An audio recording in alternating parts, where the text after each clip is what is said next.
I just finished the game and it is phenomenal. The humor, the action, the combat, the overall gameplay, and how refined it is just amazing. The variety of locations, though there's a bit like maybe 3 or 4 um, themes per location. The areas are more or less open world when you go to them. Even after a mission, you can just keep on going. There's nothing holding you back, and it gives the player this sense of freedom to just go on and kill anything in your way. Kill those monsters, those demons, those assassins sent to kill you. Now that is good gameplay. There's a variety of enemy. There's a codex, basically, of monsters, of your enemies, of the weapons that you have, aptly entitled the Wanglopedia. So, if you didn't know, your main character or your name in the game is Lo Wang. Lo Wang is an assassin, an immature one at that, and I love it. He has a great sense of humor, and I think part of his personality is that he really just would never stop joking about anything, given how basically effed up his life is. He is more of an assassin than he is a ninja, and it shows in the way he moves. Though the story is really not serious, um, it really it's really refreshing that you get a protagonist that doesn't take basically the end of the world seriously. He doesn't take um, killing these demons or those assassins that are sent after him. None of it are serious to him, even the death of, well, someone close to him. I think it's a bit of a coping mechanism, but then again, it's also fitting to the overall theme of the story since you are playing as Lo Wang and not taking anything seriously just makes it more fun for him. He goes he goes crazy when he gets a good kill. When he finishes off someone with, or when he finishes off an enemy in a particular way, he comments on what he does and he thoroughly enjoys it, and that's something that I don't see in games anymore. The just sort of uh, maniacal, happy-go-lucky killing machine type of thing. So a lot of games right now I think are going pretty dark. The main competitor of this game, of course, would be Doom, and I believe they came out on the same year. I think, yeah, Doom 2016 came out on the same year as Shadow Warrior 2, but Doom came out before. So I think it overshadowed Shadow Warrior 2 given that Doom is a more prominent name. Even I knew what the Doom game was before I even had any money to play video games. I was aware of the title. That's how much of an uh, market presence it had. So what separates Lo Wang? Well, apart from his humor, he has also a lot of cool weapons. So he has katanas, he has guns, of course, nail guns, the ones that he used for construction. He has that as a weapon, shotguns, and the variety is really good in my opinion. Like there is a shotgun that uses shotgun shells, the regular shotgun shells, but there are also weapons or at least shotguns that uses energy instead. So if you want to have multiple shotguns in your weapon wheel, you can do that. And there is a lot of freedom in the gameplay as well. See, you can customize any gun that you want to have certain properties. There's a lot of customizations in terms of the weapons that you use. You can add modifiers to it with certain effects like deal more damage to superior and elite enemies. Of course, that's basically understood. The more powerful ones, the bigger ones, and the more unique sort of enemies. Or deal more damage to smaller enemies. Additional elements as well. And the element gunplay is something that's really it's something you really need to do in this game. So there are immunities per monster, and it's not really specific to any monster whether they resist a certain element, whether they're completely immune to a certain element, or if they are vulnerable to a certain element. It's not locked within any specific type of monster. Any monster in the game can have any attributes, and I think it's very refreshing that you really can't memorize it. You have to bit of hover your over your mouse, or where Wang looks, over the monster that you are seeing, so that you can see the attributes that they possess, whether they are vulnerable to fire, invulnerable to toxic, or if they are like if they resist ice, sort of those things. So you have 4 elements in this game: fire, electric, fire like lightning and thunder, ice, and toxic. So of course toxic is poison, basically. It's poison. Ice, some ice modifiers do give the ability to freeze your enemies. Toxic poisons your enemies for continuous damage. Same with fire, if you burn your enemies. What separates toxic is that some modifiers for toxic do give the the explosion effect. So once if it does trigger into the enemy that you're fighting, so you're using toxic, and that specific effect triggers, the enemy will explode, and that explosion will also cause damage to all the enemies around, and it's pretty fun. It's really fun. It's one of the best modifiers in the game. I use toxic a lot on my machine gun, so I think that if you do decide to play this game, which I do hope you do, use toxic on the machine gun. It's very fun to watch the enemies explode, especially the giant ones. It will even work on the giant ones, and that's what's cool about it. Let's see what else.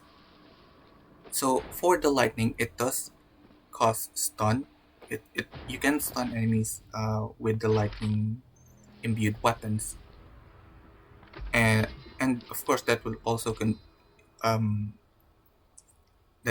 continuously damage them while they're being stunned. So you will be able to see it in their body, the effects of your weapons. So whether they are burning because of your fire, whether they are frozen, they are being electrocuted, so they're stunned, or if they are being poisoned, basically. I would say it's also a bit confusing.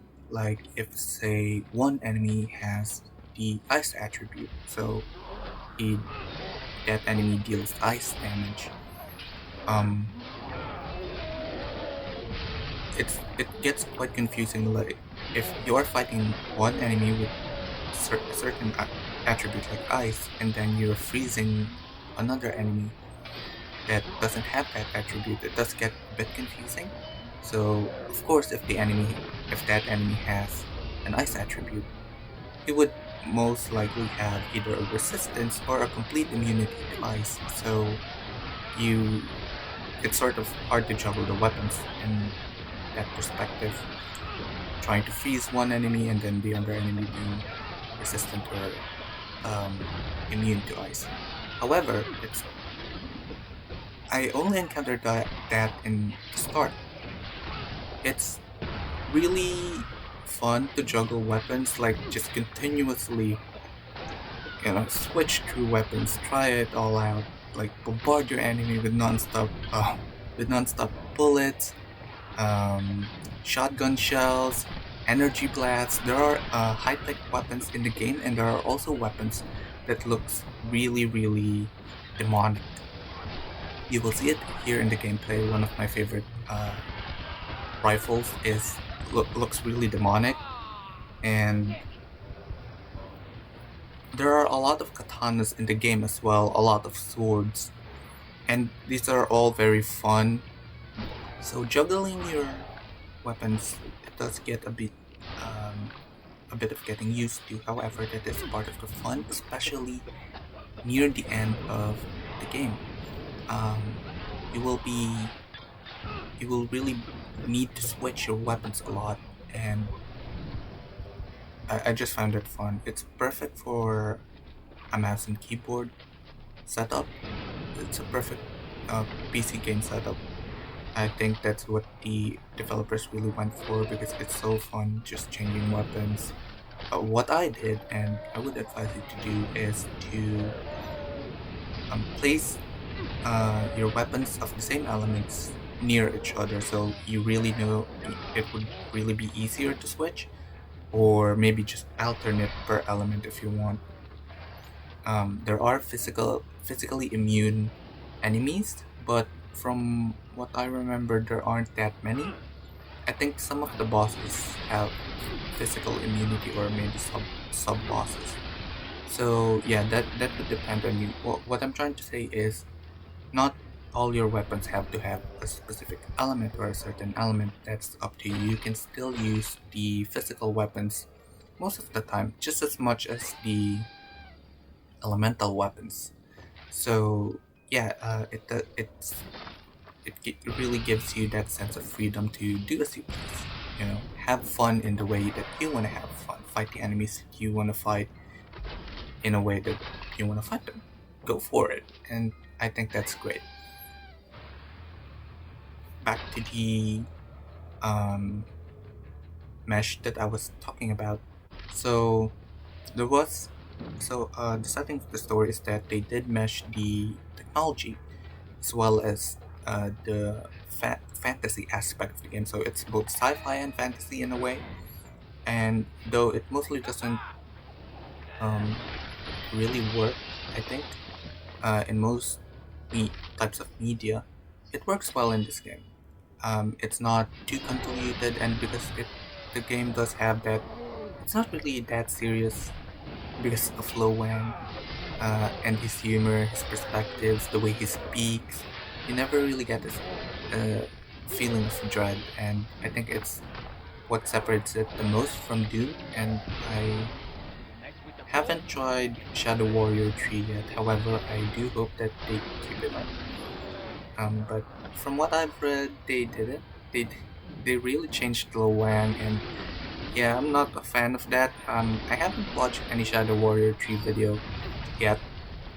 However, if they did um, really go the opposite way with Wang's personality from Shadow Warrior 2, that's a big misstep in my opinion, because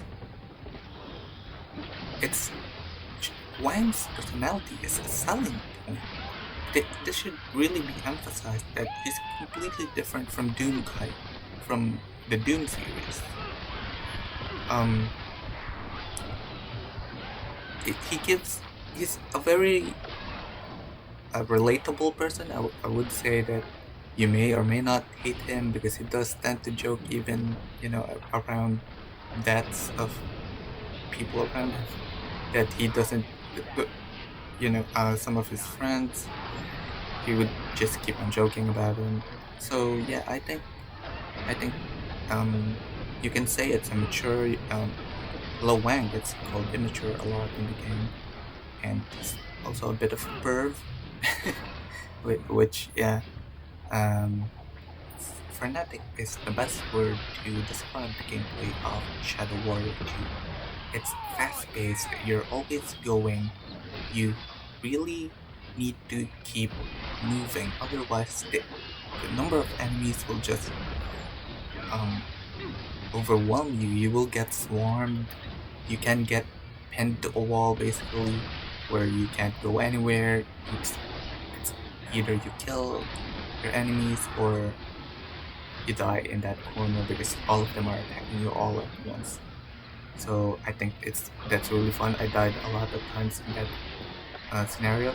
I played on the second highest difficulty, and I highly recommend it as long as you know what you're doing. So with me, I know that well, I do like close combat a lot. Apart from katanas, I forgot to mention there are also like chakra blades and sickles as well as claws that you can use. I use claws a lot in the game. They're all very fun, and I do like getting up close and personal with an enemy. So yeah, if you know what you're doing, like with me, since I want to go up close and personal, I upgraded my health a lot because yeah, um, I do get a lot of sustain a lot of damage, and I also upgraded my chi regeneration. So Lo Wang does have chi, like I mentioned. It's part of the fantasy aspect of the game. Um, with chi, you can heal yourself, go invisible for a little while. You will trigger out of out of invisibility once you hit an opponent. So the best way to use it, in my opinion, is to sneak up on that really tough enemy and give him like one of your fully charged sword skills. So yeah, all swords can use any sword skill that Wang can use. So there are three. There's the one that stabs the enemy. Um, there's another one for like a 360-degree spin, and another one for like an attack wave slash. So I often use the attack wave slash because it pierces through the enemy, even though it might not kill the enemy. So it will hit the enemies behind that behind that um, behind your initial target. So I think that's very useful, especially when you go invisible. So figure out their pattern and then launch an attack wave that would hit like three enemies, especially near the end game, since you are stronger and your modifiers for your weapons are stronger as well. You can deal a lot more damage, especially with those fully charged sword skills. So that's highly recommended. Go invisible, then fully charged sword skill on any enemy you want. So yeah, um, so healing, invisibility. There's also the grips of darkness. Basically, these are spikes that you summon that will pierce through enemies. However, it will not damage them, and once you attack them, it's quite fast. And once you attack them, from what I noticed, it already cancels the ability basically. So it's more of if you need a breather, if you're surrounded by enemies, use the grips of darkness. So it sprouts like dark spikes from the ground and impales enemies. They, I believe there's like blood sound effects. However, it really doesn't damage them. I think yeah. There is a way to make the grips of darkness affect both the elite and like the higher level enemies. However, I didn't really upgrade that part of the skill. I'm not a fan of the grips of darkness since I did play on the second hardest difficulty. I focused on upgrading the healing spell or the healing chi skill. The last chi skill is basically force push. So it's fun to use, it looks amazing. However, there's always a mixture of the higher level enemies, and you really need to upgrade your chi push. I forgot the actual name because I really don't use it. You really need to upgrade it to like I believe level 3 or level 4 for it to actually push back um, elite or superior enemies. So yeah, up to you. It can be very useful. Like say you get pinned to a wall. However, if you get pinned to a wall with an elite enemy, usually that's when it would happen with a superior or elite enemy. Then you would really have to um, maybe use like your rage mode. So there is sort of rage mode in the game, like that would slow down everything. Everything turns red, and you just get a lot stronger and kill enemies. This is also a skill that you upgrade. I don't think that I've fully upgraded it. Yeah. Because I didn't finish all the extra missions.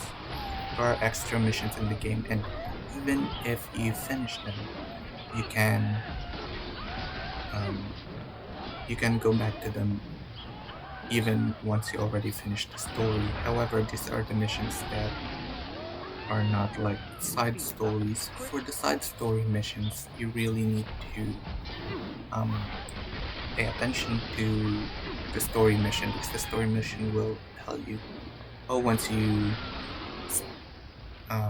start this, like when you select the mission, once you start this, all the side story or side missions will no longer be accessible to you. So make sure you finish those first if you want, or you can just go straight to the main story mission. The variety of enemies is very good.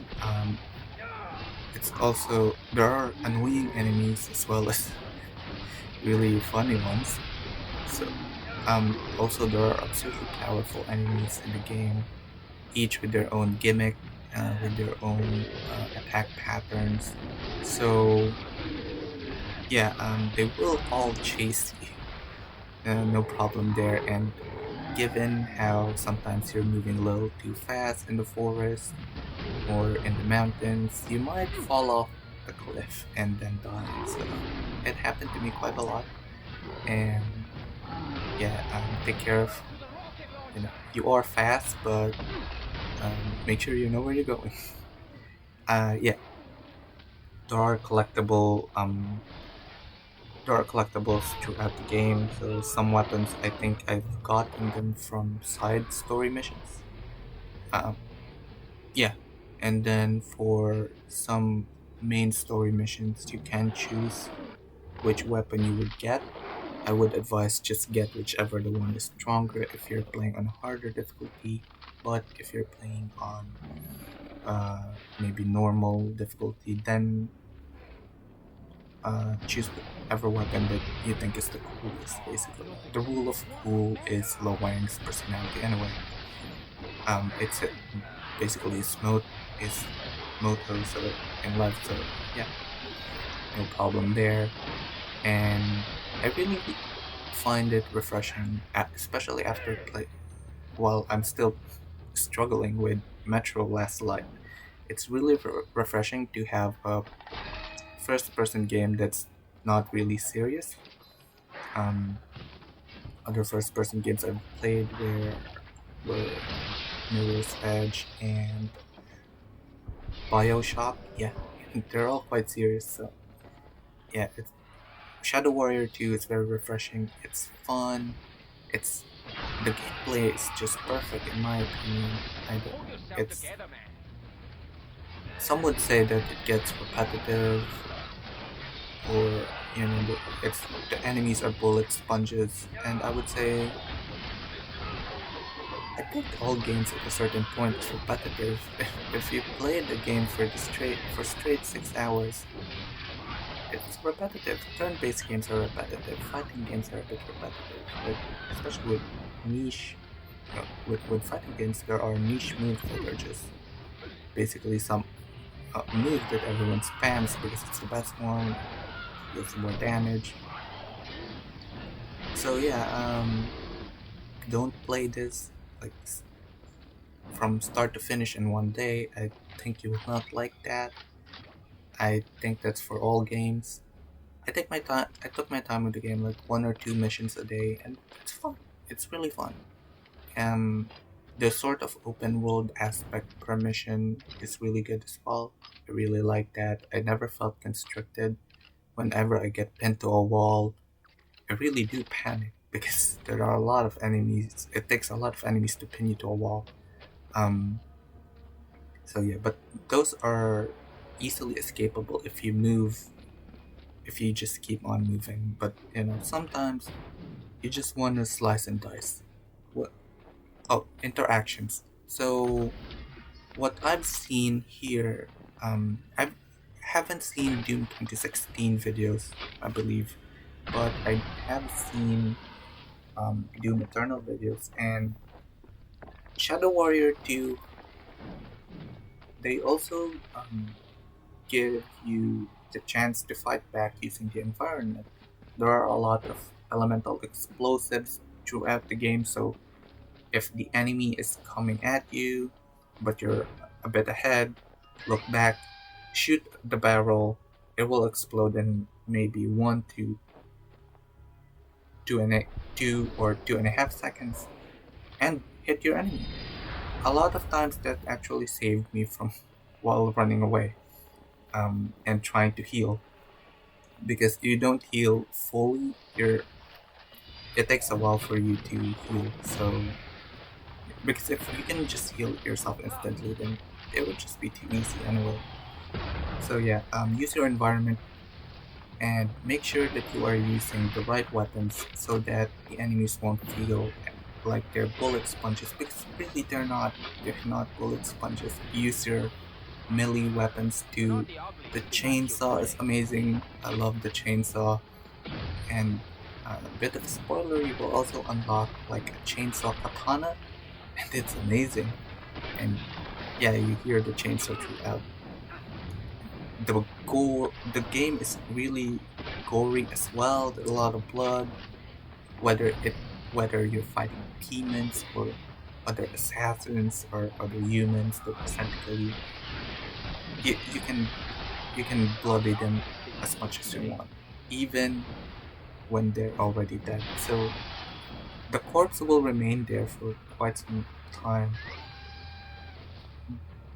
But while they're there, you can bloody it up. Just keep attacking that corpse, and you can slice and dice. You can still burn them. You can still poison them. You can still cast a bit of a stun or freeze them a little, and it's just so much fun. Especially when you're taking down someone that really won't go down, and you finally get that one last shotgun to the face, and the enemy explodes, and you just keep and if you have a lot more shells, then just keep firing at that uh, enemy, at that corpse, and it will keep on like disintegrating or being sliced up, things like that. It's just fun. If so, yeah. The game allows you to take out your frustrations on a frustrating enemy if that ever happens to you. Yeah, so I highly recommend the game, and I hope everyone plays this. It has a very fun story, very fun protagonist, and yeah, I'm not sure what else to say. The gunplay is amazing. The melee, to me, I'm a melee type of guy. It's just amazing. As long as the game is balanced, and it did balance both the melee and the long range aspect of the game. You also get pistols, rocket launchers, futuristic katanas. So have fun with it. Customize it the way you want. Put any element you want to it. What I've noticed with myself is, I never really placed the toxic element to any melee weapon. I, I, well, because I use the explosive aspect of one of the modifiers for toxic, and yeah, I just don't want that splashing to my screen because it does sound acidic. um, so yeah, you will have a lot of fun in playing this game, especially if you're not easily offended. Because uh, like if you press reload while holding certain weapons, Wang does do like different movements for it or shows it off a little. With the katana, he like rubs the katana from the hilt to the tip, like rubbing off the blood of of his enemies from it. With the pistol, the pistol is very funny. Uh, if you press reload when it's already reloaded, fully reloaded, it will spin the pistol and give you the middle finger, basically. It's just really fun. So yeah, highly recommend Shadow Warrior 2, and I hope more people get to play it. If you didn't like Shadow Warrior 3 because of the writing, I heard a lot of people didn't like Shadow Warrior 3 because of that, you will really love Shadow Warrior 2.